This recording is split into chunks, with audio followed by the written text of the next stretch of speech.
దేవునికి స్తోత్రం కలుగును గాక.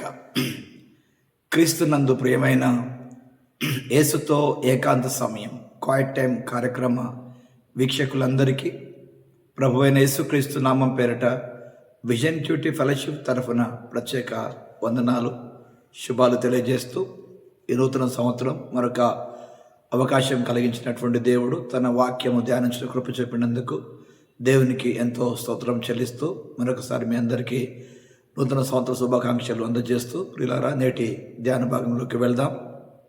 ధ్యానం కొరకై ఏర్పాటు చేయబడిన పరిశుద్ధ లేఖన భాగము ఆదికాండం 3వ అధ్యాయము మొదటి 13 వచనాలు. ప్రియులారా, వరుస క్రమంగా మనము ఆదికాండం నుండి మన ధ్యానాలు ప్రారంభించుకున్నాం. దీని నుంచి మనము కొనసాగించుకుంటాం. ప్రియులారా, ఈ లేఖన భాగంలో నుండి సమయానుకూలంగా నేను మీ నిమిత్తము 4 నుండి 7 వచనాలు చదివి వినిపిస్తాను. మీరు పూర్తి లేఖన భాగం చదివి ధ్యానం చేయాలని మరోసారి మీకు జ్ఞాపకం చేస్తూ ముందుగా వాక్య భాగాన్ని చదువుకుందాం.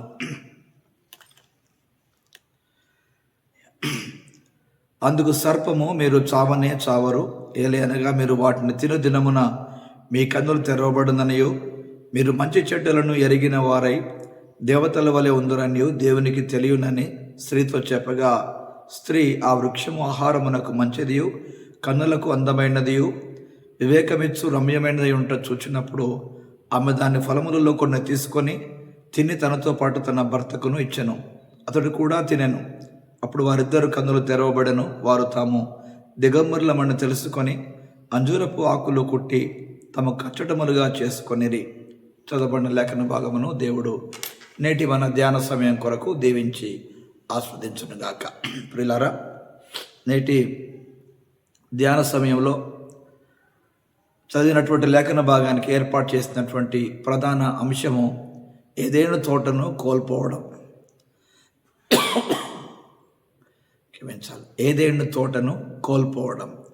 The garden of Eden is lost అనే అంశమును ఆధారం చేసుకొని నేటి పాఠ్యభాగ సారాంశాన్ని జాగ్రత్తగా మనం గమనించినట్లయితే, మోసపూరితమైనటువంటి సర్పపు అందమైన ఆలోచన, అందమైన ఏదైనా తోటలో నుండి వారిని వెళ్ళగొట్టడానికి ప్రోత్సహించిన తీరు వారి శాంతిని బద్దలు కొట్టినట్టుగా చూస్తున్నాం. ప్రియులారా, అది దేవుణ్ణి అనగా సాతాను దేవుణ్ణి తక్కువగా చిత్రీకరిస్తూ మంచి చెడ్డలను జ్ఞానం కలిగించే వృక్షఫలాన్ని తినడం మరణానికి దారి తీయదని, పైగా వారు దేవుని కుమారులుగా ఉంటారని లేక దేవుళ్ళుగా ఉంటారనేటువంటి ఆలోచన, ఒక దురాశతో ప్రేరేపించబడినటువంటి ఆ స్త్రీ పురుషులు అనగా ఆదాము అవ్వలు వాటిని తీసుకొని తిని ఆ తర్వాత వారి కళ్ళు తెరవబడ్డాయని రాసినటువంటి మాట.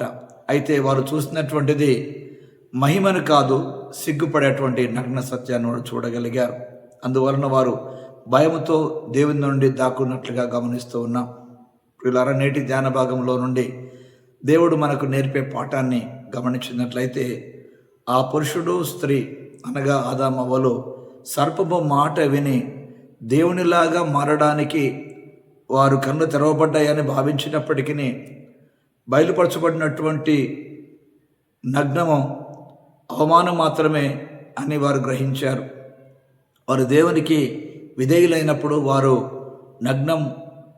నగ్నత్వము సిగ్గుపడాల్సినటువంటి విషయం కాదు. కానీ వారు అవిధేయత చూపినప్పుడు వారి నగ్నత్వము సిగ్గు మరియు భయంతో కప్పబడి ఉన్నది.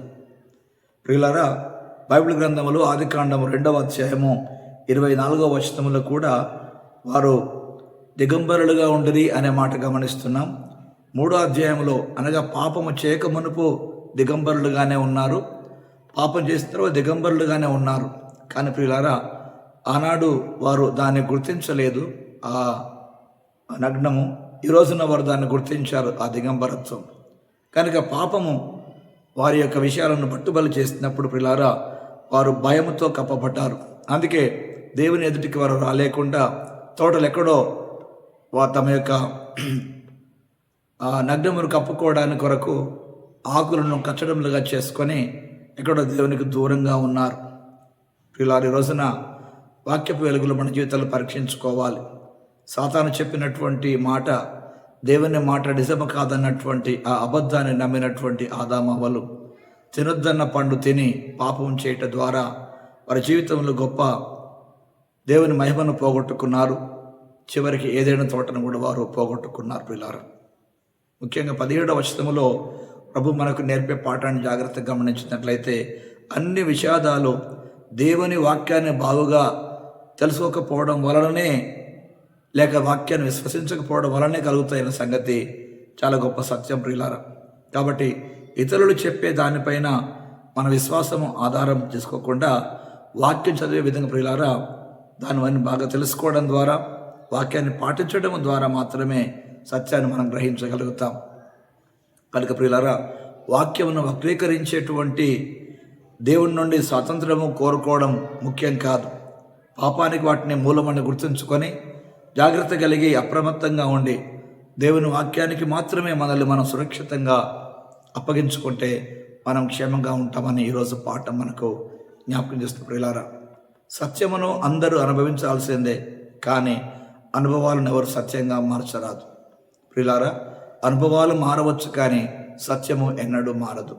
కాబట్టి లోకము సత్యమని బోధించేటువంటి అసత్య బోధ పట్ల జాగ్రత్తగా ఉండమని ఈ నూతన సంవత్సరం మొదటిగానే మనం హెచ్చరిక చేయబడుతున్నాం ప్రియులారా. కనుక వాక్యపు వెలుగులో మనము ఈ బోధను గ్రహించి ప్రియులారా పాపము నుండి, పాపక్రియల నుండి దూరమై పరిశుద్ధులమై ప్రభుకు దగ్గరపడే కృప ప్రభు అనుగ్రహించాలని ఆశపడదాం. రండి, దేవుని వాక్యం మాత్రమే మనల్ని బలపరిచేటువంటి తీరును గమనిస్తూ ప్రభు సన్నిధిలో ప్రార్థన పూర్వకంగా వాక్యమయ్యున్న దేవునికి మనల్ని మనము అప్పగించుకుందాం. ప్రార్థన.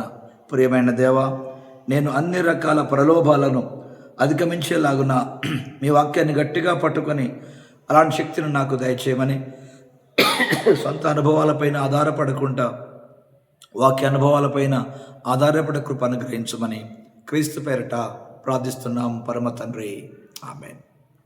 ప్రియులారా, దేవుడు తన వాక్యం ద్వారా మనతో అనుదినము మాట్లాడుతూ మన జీవితాలను బలపరుస్తూ ఉండగా నేడు కూడా ప్రియులారా ఈ నూతన సంవత్సరము ఈ 4వ దినమున ప్రభువారు మనతో మాట్లాడుతుండగా ప్రియులారా జాగ్రత్తగా వాక్య వెలుగులో ముందుకెళదాం. 5వ దినంలోకి ప్రవేశించినటువంటి మనం ప్రియులారా వాక్యపు లోతుల్లో నుండి ముందుకెళ్ళే కృపాను గ్రహించాలని ఆశపడదాం. మనం వినేటువంటి మాట దేవుని మాట లేక సాతాను మాట? ఈ మాట ఎక్కడి నుంచి వస్తుంది ప్రియులారా మనం గమనించాలి. వాక్యం ద్వారా ప్రియులారా మనం నిజంగా ప్రోత్సహించబడగలిగితే మన జీవితాలు జీవాన్ని కోరుకుంటాయి. వాక్యాన్ని వెలుపలుంటే ప్రియులారా మన మరణాన్ని కోరుకున్న వారమవుతాం. ఈరోజు వాక్యం వెలుగులో మన జీవితాలు కట్టుకోకపోతే ప్రియులారా ఏదైనా తోటలో నుండి ఆదామవ్వలు ఎలాగైతే బహిష్కరించబడ్డారు ప్రియులారా మనం కూడా వాక్య సత్యముల నుంచి బహిష్కరించబడితే మన జీవితానికి నాశనమైన సంగతి జ్ఞాపకం చేయబడుతుండగా వాక్య వెలుగులో ఒకసారి మన జీవితాలు పరీక్షించుకుందాం. అట్టి కృప దేవుడు మనందరికీ సమృద్ధిగా అనుగ్రహించునుగాక. Thank you. God bless you all.